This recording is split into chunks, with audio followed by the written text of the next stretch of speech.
කුරුණෑගල ඇතුකල වෙහෙර වඳින තමයි අද අපි ඇවිල්ලා ඉන්නේ.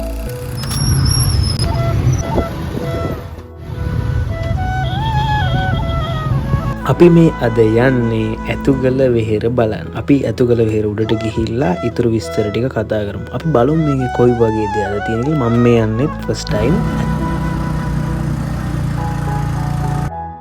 දැන් අපි මේ ඇතුගල වෙහෙර උඩට යන ගමන් ඉන්නකොට අපි දැන් මෙතන චුට්ටක් නවත්තලා ඕගොල්ලන්ට පෙන්නනම් මේ තමයි ඇතුගල වෙහෙර කන්ද නගිනකොට මැදකට ගියාම කුරුණෑගල ටවුන් එක වැව ඒ ඔක්කොම අපිට පේන්නේ මෙන්න මේ විදිහට තමයි. මේ කන්ද උඩටම ගිහලා නෙවෙයි කන්ද ටිකක් උඩට ගියාම තමයි මෙහෙම පේන්නේ. අපි පහළ ඉඳලා උඩහට යනකොට අපේ වාහනයක් නැතුව බාරෙන් වාහනයක් අරගෙන හරි වීල් පාක් එකකින් හරි එතන පහළ වාහන තියෙනවා. ඒගොල්ලෝ උඩහට ගිහිල්ලා අපිව දාලා එන්න රුපියල් 300 මුදලක් ගන්නවා පහළ ඉඳලා උඩට යන්න. අපිට ඉතින් ඒක ප්‍රශ්නයක් වුණේ නැහැ. මොකද අපි ගියේ අපේ වාහනවල අපේ යාළුවොත් එක්ක නිසා.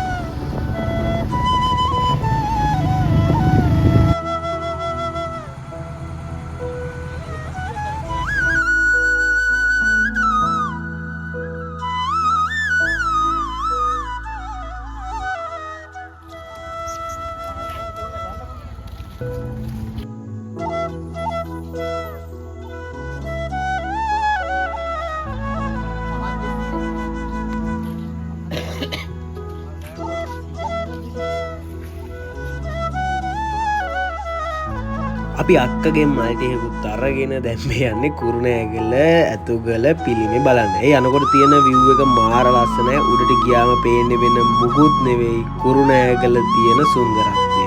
කුරුණෑගල ටවුන් එක, කුරුණෑගල වැවරවුම මේ හැම දෙයක්ම මාර ලස්සනට බලන්න පුළුවන් ඇතුගල කන්ද උඩට ගියාම.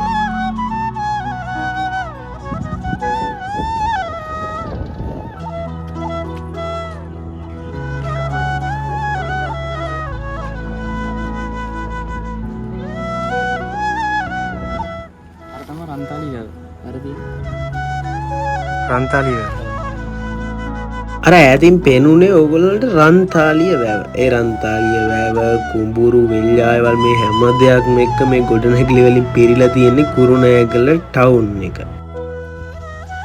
අපි එහෙනම් අදට කුරුණෑගලින් සමු ගන්නවා. අපි ආයෙත් දවසක වෙන කොහෙදී හරි හම්බෙමු.